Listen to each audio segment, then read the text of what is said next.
Forte abraço para você ligado nos canais Fox Sports. Seja bem-vindo ao show da NASCAR. Nosso time está reunido para falar da maior categoria do automobilismo norte-americano.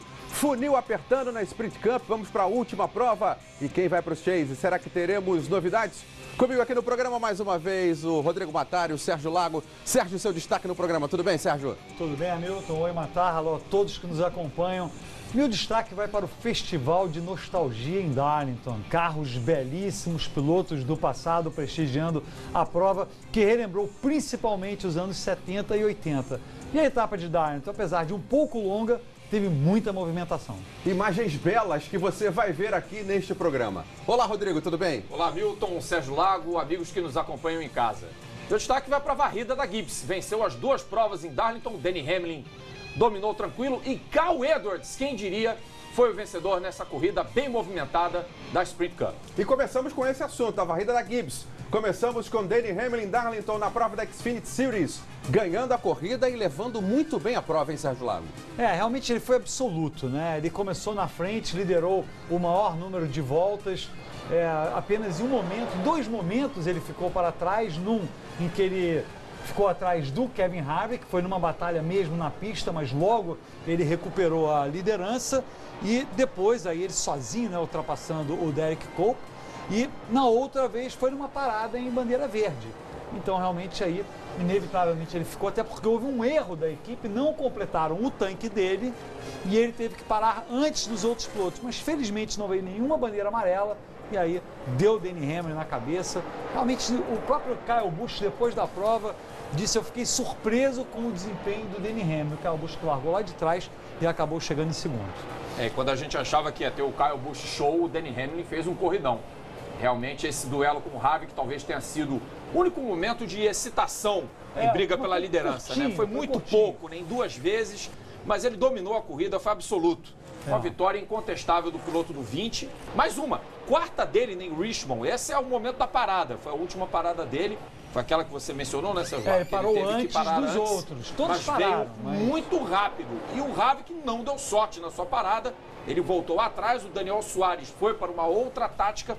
E o Hamilton depois o superou. Aí está o momento da ultrapassagem que lhe garantiu a vitória. E um interessante dado nessa corrida é o seguinte: Kyle Busch participando de uma corrida sem liderar uma volta numa categoria que não seja a Sprint Cup, que isso acontece na Sprint Cup. Mas na Truck Series e na Xfinity Series é raríssimo. Confesso que não lembro. Nem eu. Não lembro. Nesses anos que a gente transmite NASCAR, eu não lembro do Kyle Busch ter participado de uma categoria que não seja a Sprint Cup e não tenha liderado pelo menos uma volta. Mas foram apenas 3 líderes, né? Porque o domínio do Denny Hamlin foi tão grande, ele liderou o Kevin Harvick naquele momento curto, a gente viu ali pouquíssimas voltas, foram 16 voltas. E o Daniel Suárez liderou, a gente vai falar dele ainda, né? Exatamente, vamos falar agora do Daniel Suárez. O mexicano foi o melhor piloto entre os que pontuaram na categoria e ainda ganhou o bônus do Dash for Cash. 100 mil doletas para a carteira do Daniel Suárez, hein, Matar? Mais uma vez, é o segundo Dash for Cash que o Dani Suárez ganha. Para mim, uma das grandes revelações da temporada, se não for a maior revelação da temporada da Xfinity Series.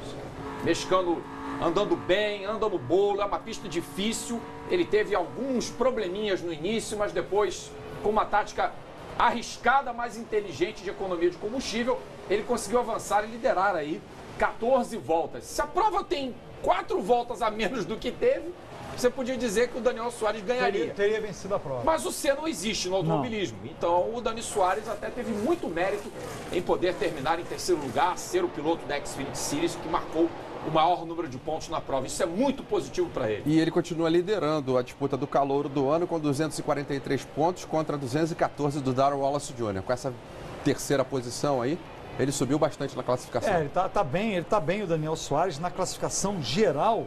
Deixa-me até ver aqui. Foi para sétimo lugar. Foi para sétimo lugar, mas ele está pertinho do Bubba Wallace. Exatamente, ele está pertinho do Bubba Wallace. Lembrando que na batalha de novato do ano, não há uma relação entre posicionamento na tabela e posicionamento do novato do ano.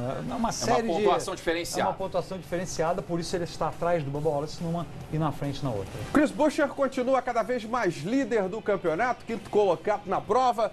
Uma corrida de manutenção, né? Uma corrida regular, hein, Matar? Foi uma corrida de manutenção de posto, de liderança de campeonato, mas foi uma corrida muito menos problemática que a do Chase Elliott, que perdeu um cilindro de motor no seu carro, e que o Ty Dillon, que arriscou também na estratégia de parar menos vezes que os adversários e acabou ficando para trás. O Buescher é um piloto muito inteligente. E, Sérgio Lago, desculpa, mas acho que o Chase Elliott não leva o bicampeonato. Ainda não chegamos na final. Mas não vai a gente está falando do Chris Buescher, eu sei, mas vale dizer que o que aconteceu com o Chase Elliott, na realidade, ele ficou com um cilindro a menos. Então, tudo bem, ele teria até chegado atrás do Chris Buescher, porque no início da prova, o desempenho do Chris Buescher, o Chase Elliott largou à frente do Chris Buescher, mas o Chris Buescher, mais ou menos logo, ultrapassou o Chase Elliott e deveria ter terminado na frente de qualquer maneira. Mas com um cilindro a menos... Não, o piloto não pode fazer nada. Ele terminou lá atrás, não pôde fazer nada, o prejuízo é grande, mas leva o ferro. O Chase Elliott, só pra gente pontuar, terminou na 24ª posição nessa corrida. Vamos dar uma olhada agora na classificação da categoria, depois da etapa de Darlington. Na sua tela, a classificação, Chris Buescher na liderança, 29 pontos à frente do Ty Dillon, 35 à frente do Chase Elliott. Depois, Regan Smith e Elliott Sadler fechando os 5 primeiros. Para mim, esses dois aí já não competem mais, estão fora da batalha pelo título. É isso aí. Eu diria que apenas depende de uma queda violenta do Chris Buescher. Se ele tiver dois problemas... Para o título continuar em aberto, mas ele tem mostrado uma regularidade incrível. Acho que vai ser difícil isso acontecer. Mas eu estou dizendo, o Chris Buescher, na realidade, tropeçando uma vez, os outros já encostariam. Daniel Suárez chegando aí à 7ª posição com um carro de 115 pontos. Essa subida aí menos com a boa 115 colocação. atrás do líder. Dá até para terminar em quinto no campeonato, hein? Sonhar não custa nada. A diferença para o Elliott Sadler não é tão grande, não. Dá, concordo. E seria uma posição interessante, né? Muito boa. Primeira temporada. Excelente. Muito bom. Excelente. Muito bem, agora vamos para a Sprint Cup. Uma das grandes atrações do final de semana em Darlington foram as pinturas que lembraram grandes carros e pilotos do passado da NASCAR. Vamos ver. Isso aí foi um show. Para começar, foram 13 pilotos da velha guarda, o Richard Petty aí, muita gente boa acompanhando. A gente viu ali o Kyle Larson com bigodinho, estilo anos 90, estilo Kyle Petty, né? Estilo Kyle Petty, mas o Jeff Gordon usou esse bigodinho também nos anos 90. E as pinturas dos carros, os esquemas de pintura que foram realmente uma beleza. Esse 43, espetacular, lembrando do Kyle Petty, foi um dos carros show da prova, do Richard Petty. E cada um lembrando, esse aí foi Mário Andretti, não foi 22 nas 24 horas de Le Mans.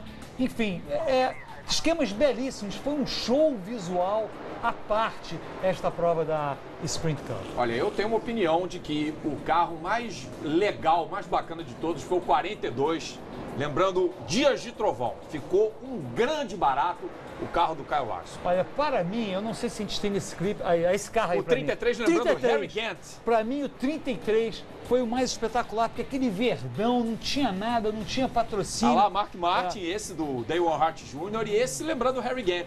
Esse aí, para mim, se envolveu no acidente. O 33, mas de qualquer maneira espetacular. Jimmy Johnson também estava muito bonito. Sim. Com o 48. E aí, lembrando o Michael Andretti, foi em Le Mans, né? Que o esquema Olha de aí o Cole Trickle aí, ó. 42, passou também rapidamente. Bonito, Alguns não Esse aí lembrou muito, o pai dele. Né? O 55 lembrou do pai dele, que competiu, o David Regan. O 16 está muito legal. Tá muito legal. E teve também uma pintura alusiva ao Buddy Baker, recém-falecido, no carro do Clint Bowyer. Que não mostraram imagens, quase não mostraram, do carro número 15. Kevin Harvick, no 4, mostrando, acho que uma das primeiras embalagens da cerveja, da Budweiser, exatamente. E o STP do Richard Petty, lindo, fantástico. O 43. Valeu, fantástico. só isso, pra mim, já valeu a prova. Esse aí, sozinho, já remetia lá ao passado, já trazia, né? A homenagem à lembrança. Né? A história da NASCAR em toda a sua plenitude. É isso aí, a gente vai para um rápido intervalo, bandeira amarela no show da NASCAR. No próximo bloco tem muito mais da Sprint Cup em Darlington. Para você até já, mas você fica com belas imagens. Dá só uma olhada.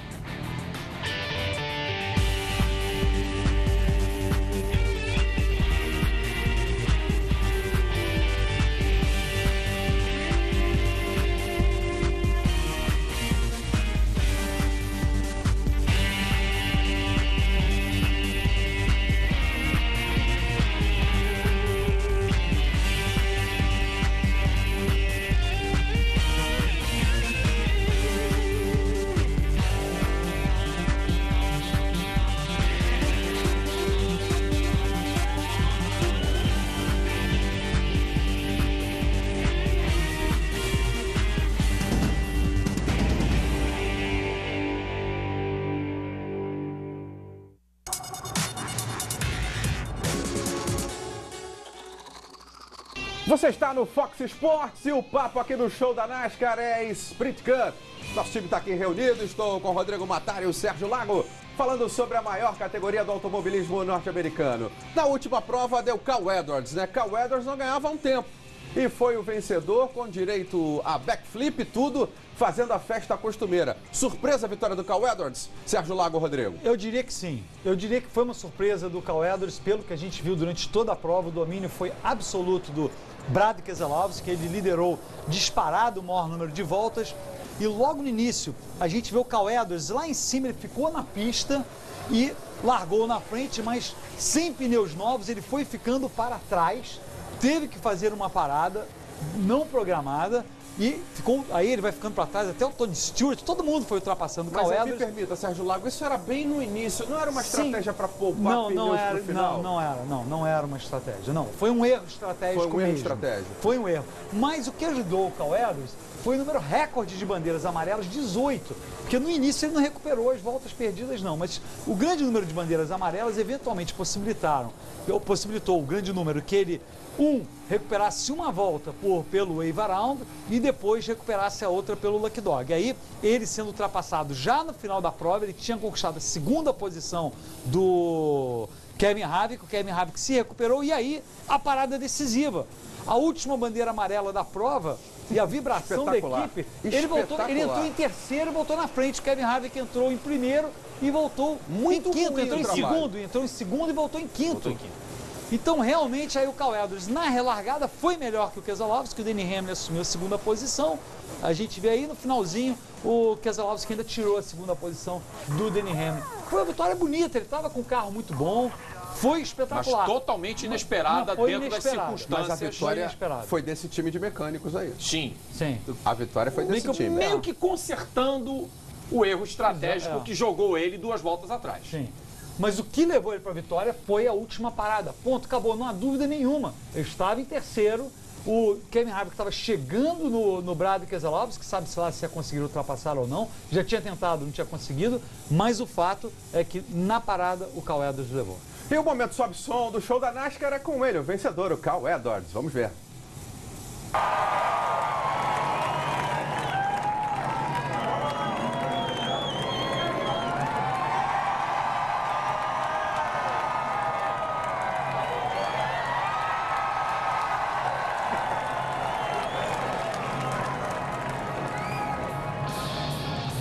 Não podia faltar, né? É isso aí, é a vibração. É a marca registrada do Cal Edwards, do acrobata. Sempre dá um medo quando ele vai fazer aquilo, ele vai dar aquele salto mortal e vai cair. Mas deu certo, há 11 anos ele faz isso. Tá acostumado. Bom, vamos lá, o Chase está chegando, né? Faltando aí uma prova somente para as 10 provas que vão definir o campeão da temporada. Alguns pilotos estão se destacando, estão colocando o nome aí como favoritos, eu diria, ou ainda é muito cedo, Matar? Eu acho que está todo mundo aí já definido. A Darlington já meio que mostrou assim quem é que pode apresentar armas para o Chase. A Penske está forte. A Penske está muito forte. Joey Logano e Brad Keselowski num excelente momento na temporada. Logano mais, né? Temos o Denny Hamlin andou bem nessa prova, né? O Kurt Busch, o Kevin Harvick.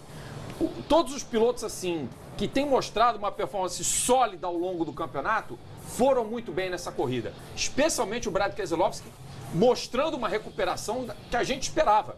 Há muito tempo o Keselowski não vinha numa performance tão boa numa corrida. Não foi a única, mas foi uma das poucas provas este ano em que a gente viu o Brad Keselowski sólido na frente do Joey Logano. Os dois pilotos melhores da prova para mim foram esses dois aí, Brad Keselowski e o Kevin Harvick. Os dois batalharam durante várias voltas, mais o Keselowski à frente e o Kevin Harvick em segundo, mas o Kevin Harvick ultrapassou o Keselowski na pista em alguns momentos. Kurt Busch muito forte. Mataram a minha impressão é o seguinte, que eu vejo, Hamilton, equipe Penske muito forte. Gibbs forte. E Stuart Haas com o Kurt Busch e o Kevin Harvick, que a Danica Patrick e o Tony Stewart não contam. E a Hendrick, carta fora do baralho, será, Sérgio Lago? Ainda não, mas quase lá. E um dado que pode servir para apimentar, eu acho que serve para apimentar realmente, é que nos construtores, nas marcas, são 11 vitórias da Chevrolet e 10 vitórias da Toyota. Até agora. E a Toyota realmente um belo ano. Toyota realmente uma belíssima temporada. Isso pode ser um indicador, hein? Se eu não me engano, se não estou certo, a estatística é próxima. Ganhou 7 das últimas 10 provas. Eles vêm numa Danny Hamlin, reação Kyle muito Edwards, forte. Kyle Busch e Matt Eles vêm numa Kenseth. reação muito forte no campeonato, sem dúvida alguma. Então é um dado a ser levado em conta aí na hora de você dar o seu palpite para ver quem leva na categoria. A corrida de Darlington no último domingo registrou o recorde de bandeiras amarelas da história da pista. Foram 18 no total, várias delas por acidente. Vamos dar uma olhada aí em algumas bandeiras amarelas que ocorreram, muitas bandeiras amarelas, hein? A prova era bastante longa. É o famoso Darlington Stripe, como eles falam, é a lista que eles ficam ali de bater de lado, né? Muita gente batendo de lado ali. Como eu disse no início do programa, a prova foi um pouco longa demais para o meu gosto. Ficar amarrada assim não é legal, mas foi disputada. Teve belos momentos de ultrapassagem, belas batalhas. Logo no início da prova, antes, não foi logo no iniciozinho, mas bem perto do início, Matt Kenseth deu bobeira ali, ele estava em ascensão. Na outra prova em Bristol, ele teve o motor estourado, desta vez foi erro do piloto, ele bateu no muro, ficou para trás. Aí é o Ryan Newman, né, que estava rodando ali, não sei, o Ryan Newman deu uma rodada, conseguiu se recuperar. Aí o belíssimo carro 33, para mim, o mais bonito da prova. Mike Bliss a bordo. E esse toque aí, também do Logano no Jimmy Johnson. Foram 89 voltas, Sérgio Lago, sob bandeira amarela, Sim. das 367. Aí a Danica espremendo o Trevor percentual Bayne, muito alto.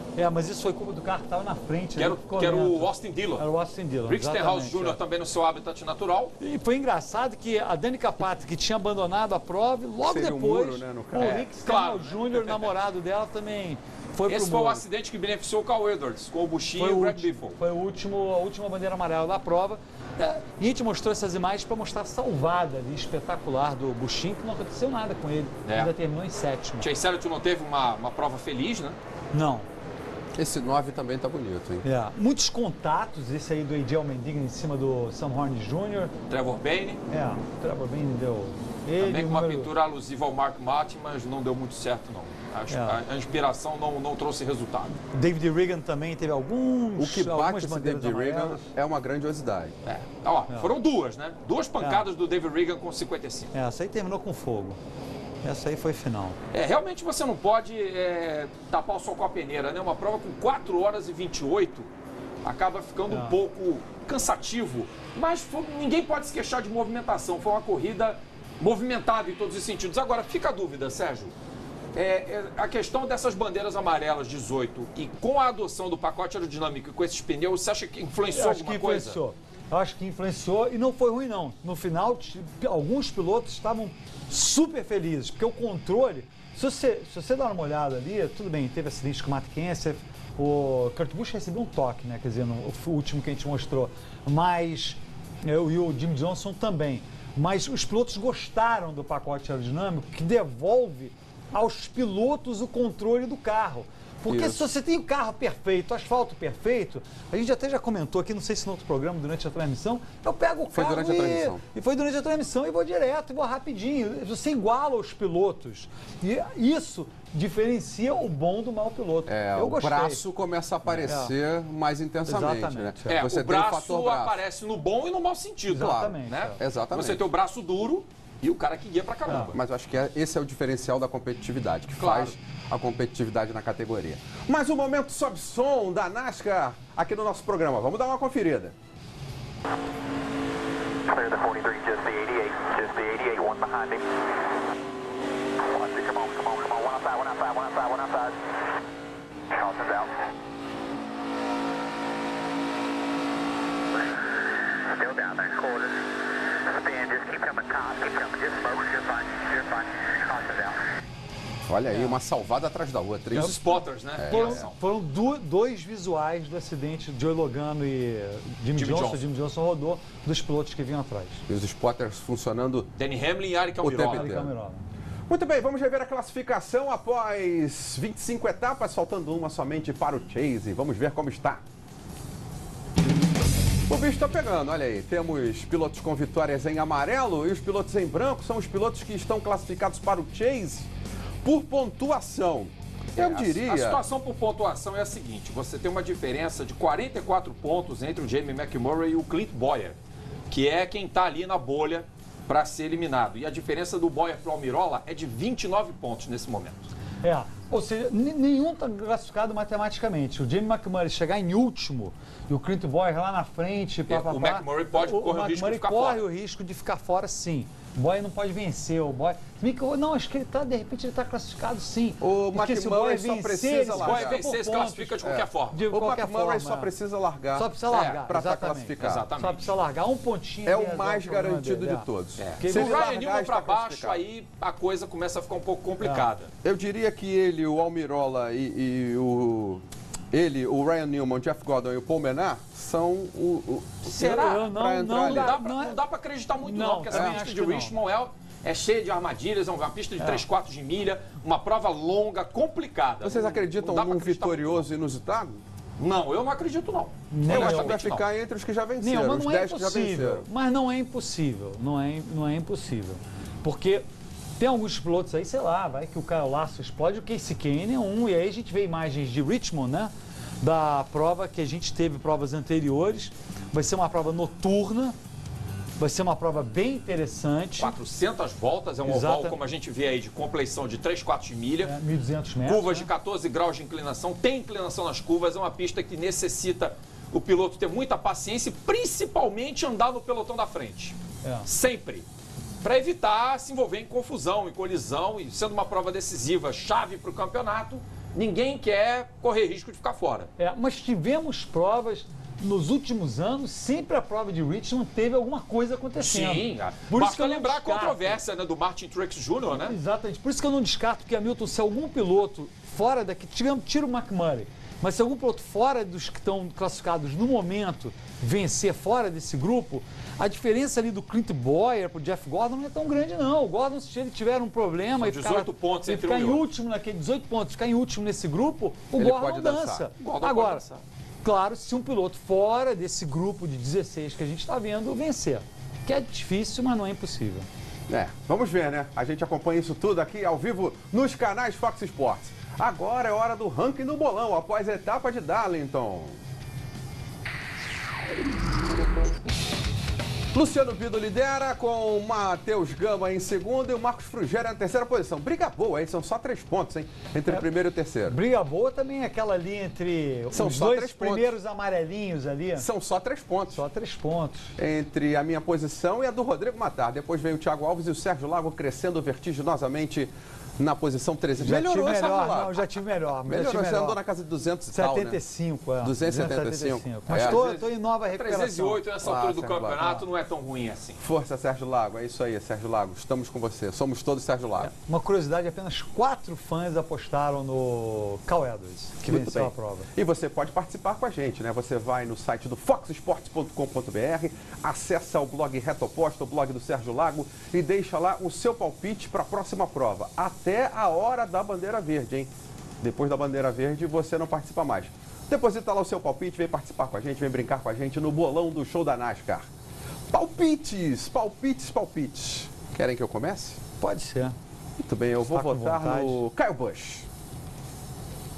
Meu voto é Kyle Busch. O meu voto vai ser emocional, vai ser um voto de coração. E eu também já estou lá atrás mesmo. Danica Patrick? Não. Essa eu deixo para o Thiago Alves. Que maldade. Essa eu deixo para o Thiago Alves. Meu voto vai ser no Jeff Gordon. Jeff Gordon, bom voto. Eu ia votar no Jeff Gordon, mas eu fui na bola de segurança. Rodrigo Matar. Olha, como eu também preciso bola de segurança, até porque o Hamilton Rodrigues está segurando o meu lugar, ele é o flanelinha aqui do bolão. Sim. Eu vou de Brad Keselowski para esse final de semana. Eu acho que o Brad Keselowski fatura essa corrida no sábado. O Thiago Alves não mandou palpite, né? Não, até agora não. Então o Thiago Alves vai entrar no site do foxsport.com.br, blog Reto Oposta, vai deixar o palpite dele e participar aqui do bolão. Senhores, boas provas no final de semana. Mais uma vez, obrigado. Obrigado a você também que curtiu com a gente. Você já sabe, NASCAR, você só vê aqui nos canais Fox Sports. Forte abraço.